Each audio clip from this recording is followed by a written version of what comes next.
Aí nós aqui de novo, mostrando pra vocês.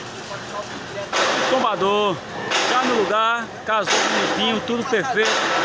Tudo correu bem, graças a Deus. Agora os soldadores estão dando a finalidade da solda.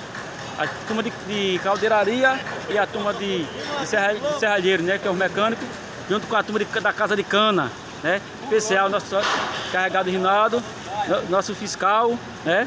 E os nossos cabos, né? Os meninos da ponte, tudo ajudaram com amor e carinho. E quando a gente ajuda pedindo a paz do céu, tudo corre como a gente quer, né? Porque o Pai do Céu abençoa. Cada um da turma já estão aqui, mostrando para você aqui o tombador de pertinho. Tudo no lugarzinho, tudo perfeito. E o soldador agora correndo para a gente fazer a sustentação com solda e parafuso, não é? Parafuso para tirar e liberar o guincho para botar os arcos daqui.